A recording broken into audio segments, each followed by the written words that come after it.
Okay, hey y'all, I just wanted to jump on here real quick.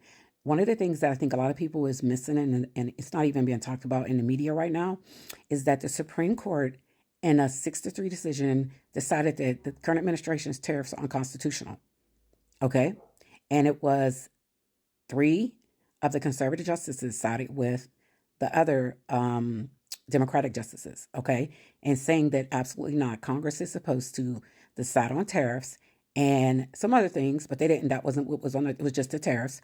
So one of the things that Justice Gorsuch basically is saying that he's noticing some inconsistencies with their rulings.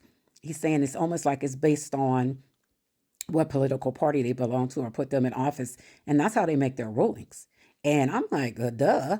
And then he's talking about Justice Kavanaugh, Justice Thomas, and Justice Alito. They were actually named. Okay. And he's saying that the reason he says that is because when he thinks back about when Joe Biden was in office, he said that Joe Biden basically, remember when there was a thing came up about the student loans and things like that, and there was something else that was mentioned. It was a couple other things mentioned. He said every time something came up with Joe Biden, they would say that he did not have the presidential power to just wave a magic wand and do what he wanted to do. But it's basically, the article is basically saying, but now President Trump is in office and they're saying, but he does. And they're saying, and so I think Justice Gorsuch originally had his eyes closed, but now his eyes are like wide open. Because I think he's starting to notice that this is not okay. And that they are basically treating him, the three I mentioned, like a king. And that is not what he wants for the Supreme Court. And so, because I mean, pretty soon Justice Roberts is going to be ready to roll out. I think he's been in it forever, but I don't think he's going to stay there till the wheels fall off because you have lifetime appointments. But it was just shocking because when I first saw the article, I just knew it was about to be some trash, like because they blame Joe Biden or President Obama for everything. So I just knew this article was about to be like when he said inconsistencies. I just knew they were going to say that maybe Justice Ketanji Brown Jackson or any of the other ladies on the Supreme Court were making rulings that were inconsistent. But I was shocked to see that he was talking about Alito, Kavanaugh, and Justice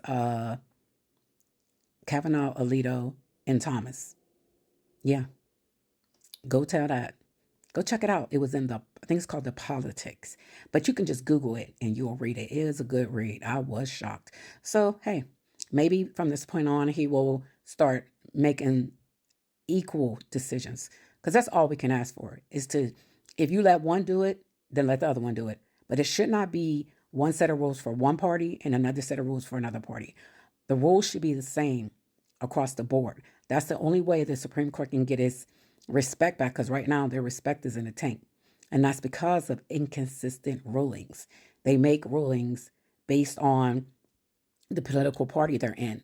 And they need to just be for the people, period. Shouldn't matter what party you're in when you're making decisions. If you're in politics, it should be what's best for the people I serve.